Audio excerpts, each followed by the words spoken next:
नारायण नारायण नारायण नारायण। श्रीमद् भागवत चतुर्थः स्कंधः अथ त्रयोदशोऽध्यायः 13वां अध्याय। ध्रुव वंश का वर्णन, राजा अंग का चरित्र। राम राम राम राम राम राम। सच्चिदानंदरूपाय विश्वोत्पत्त्यादिहेतवे तापत्रय विनाशाय श्रीकृष्णाय वयं नुमः।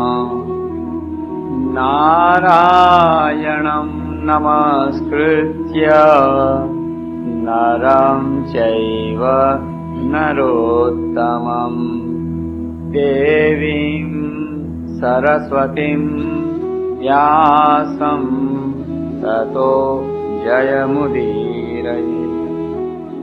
शुकताल में जहाँ श्री सुखदेव जी महाराज परीक्षित को सुना रहे हैं, वही श्री सूत जी ने वहाँ सुनी और वे नैमिषारण्य में शौनक आदि हजारों ऋषियों के सामने श्री सूत जी महाराज उन लोगों के पूछने पर दोहरा रहे हैं।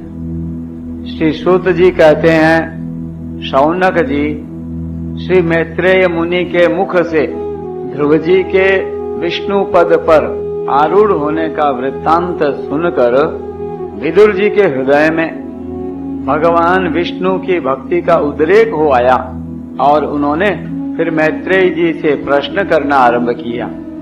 विदुर जी ने पूछा, भगवत परायण मुने, ये प्रचेता कौन थे, किसके पुत्र थे, किसके वंश में प्रसिद्ध थे और इन्होंने कहाँ यज्ञ किया था।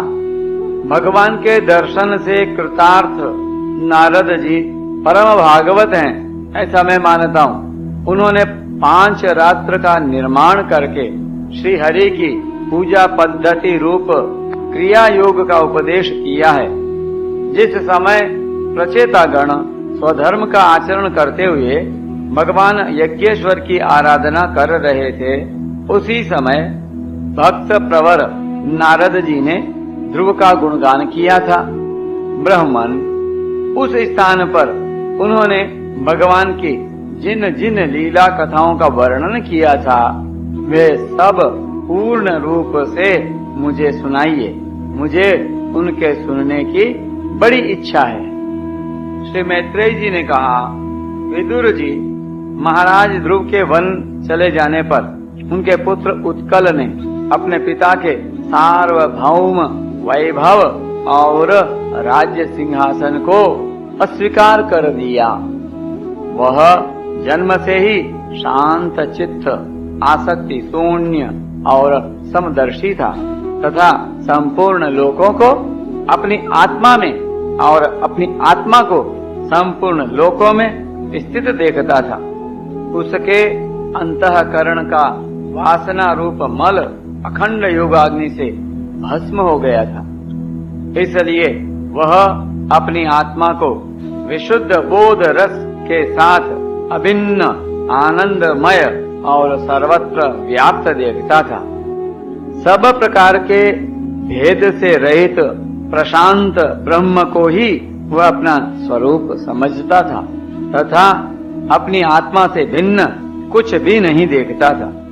वह अज्ञानियों को रास्ते आदि साधारण स्थानों में बिना लपट की आग के समान मूर्ख, अंधा, बहरा, पागल अथवा गूंगा सा प्रतीत होता था। वास्तव में ऐसा था नहीं। इसलिए कुल के बड़े बूढ़े तथा मंत्रियों ने उसे मूर्ख और पागल समझकर उसके छोटे भाई भ्रमिपुत्र वत्सर को राजा बनाया। वत्सर की प्रेयसी भार्या स्ववीथि के गर्भ से पुष्पार्ण, तिग्मकेतु, एक, ऊर्ज, वत्सु और जय नाम के 6 पुत्र हुए। पुष्पार्ण के प्रभा और दोषा नाम की 2 स्त्रियां थीं। उनमें से प्रभा के प्रातः, मध्याह्न दिन और सायं ये 3 पुत्र हुए। तोषा के प्रदोष, निशीथ और व्युष्ट ये 3 पुत्र हुए। व्युष्ट ने अपनी भार्या पुष्करिणी से सर्वतेजा नामक पुत्र उत्पन्न किया। उसकी पत्नी आकुति से चक्षु नामक पुत्र हुआ। चाक्षुष मनवंतर में वही मनु हुआ। चक्षु मनु की स्त्री नटबला से पुरु, कुत्स, धृत, युम्न, सत्यवान, ऋत, व्रत, अग्निष्टोम, अधिरात्र, प्रद्युम्न, शिबी और उल्मुख ये 12 सत्वगुणी बालक उत्पन्न हुए। इनमें उल्मुख ने अपनी पत्नी पुष्करिणी से अंग, सुमना, ख्याति, क्रतु, अंगिरा और गए ये 6 उत्तम पुत्र उत्पन्न किए। अंग की पत्नी सुनीता ने क्रूर कर्मा वेन को जन्म दिया, जिसकी दुष्टता से उद्विग्न होकर राजर्षि अंग नगर छोड़कर चले गए थे। प्यारे विदुर जी, मुनियों के वाक्य वज्र के समान अमोघ होते हैं। उन्होंने कुपित होकर वेन को शाप दिया और जब वह मर गया तब कोई राजा न रहने के कारण लोक में लुटेरों के द्वारा प्रजा को बहुत कष्ट होने लगा। यह देखकर उन्होंने वेन की दाहिनी भुजा का मंथन किया, जिससे भगवान विष्णु के अंशावतार आदि सम्राट महाराज पृथु प्रकट हुए। विदुर जी ने पूछा, ब्राह्मण महाराज, अंग तो बड़े शील संपन्न, साधु स्वभाव, ब्राह्मण भक्त और महात्मा थे। उनके वेन जैसा दुष्ट पुत्र कैसे हुआ, जिसके कारण दुखी होकर उन्हें नगर छोड़ना पड़ा? राजदंडधारी वेन का भी ऐसा क्या अपराध था जो धर्मज्ञ मुनीश्वरों ने उसके प्रति शाप रूप ब्रह्मदंड का प्रयोग किया? प्रजा का कर्तव्य है कि वह प्रजा पालक राजा से कोई पाप बन जाए तो भी उसका तिरस्कार न करे, क्योंकि वह अपने प्रभाव से 8 लोकपालों के तेज को धारण करता है। ब्राह्मण, आप भूत भविष्य की बातें जानने वालों में सर्वश्रेष्ठ हैं, इसलिए आप मुझे सुनीता के पुत्र वेन की सब करतूतें सुनाइए। मैं आपका श्रद्धालु भक्त हूँ। श्री मैत्रेयी जी ने कहा, विदुर जी, एक बार राजर्षि अंग ने अश्वमेध महायज्ञ का अनुष्ठान किया। उसमें वेदवादी ब्राह्मणों के आवाहन करने पर भी देवता लोग अपना भाग लेने नहीं आए। तब ऋत्विजों ने विस्मित होकर यजमान अंग से कहा, राजन, हम आहुतियों के रूप में आपका जो घृत आदि पदार्थ हवन कर रहे हैं उसे देवता लोग स्वीकार नहीं करते।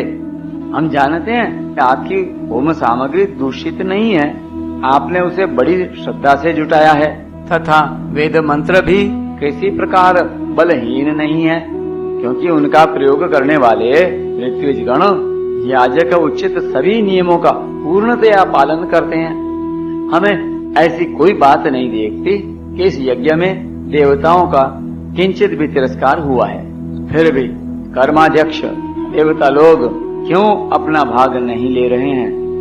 श्री मैत्रेयी जी कहते हैं, ऋत्विजों की बात सुनकर यजमान अंग बहुत उदास हुए।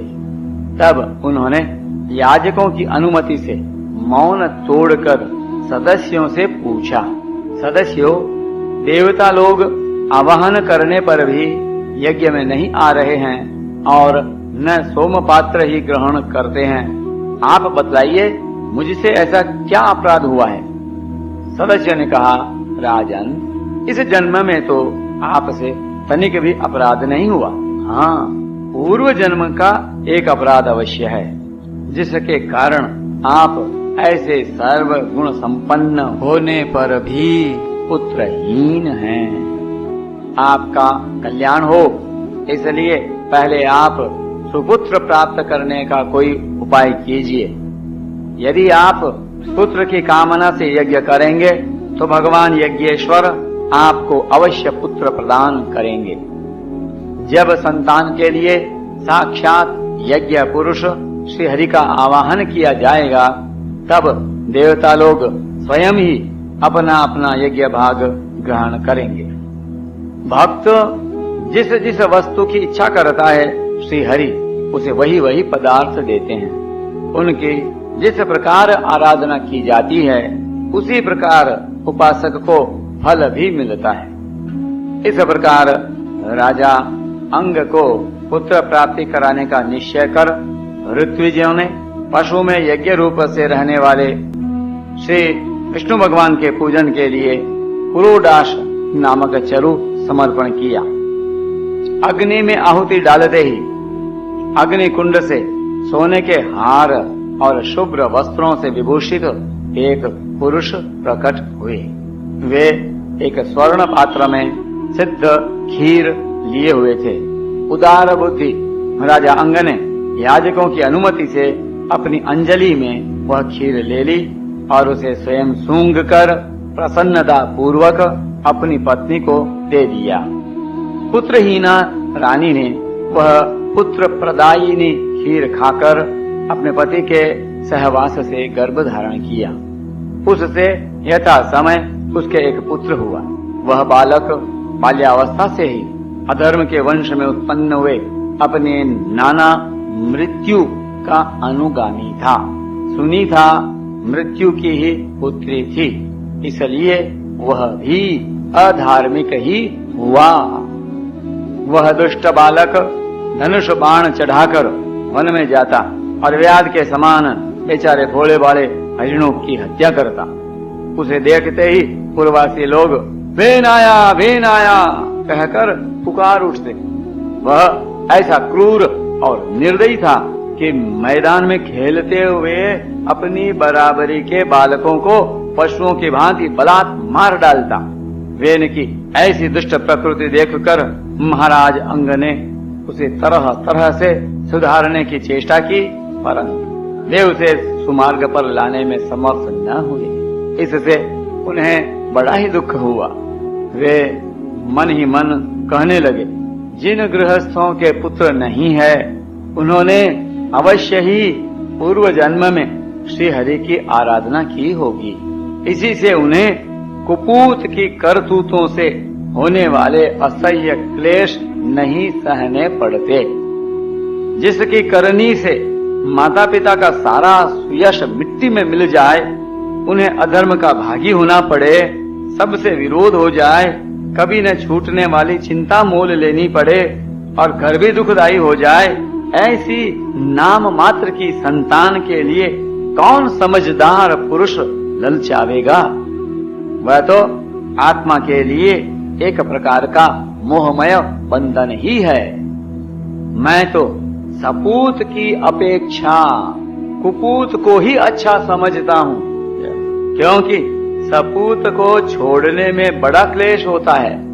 कुपूत घर को नरक बना देता है, इसलिए उससे सहज ही छुटकारा हो जाता है। जय हो। इस प्रकार सोचते सोचते महाराज अंग को रात में नींद नहीं आई।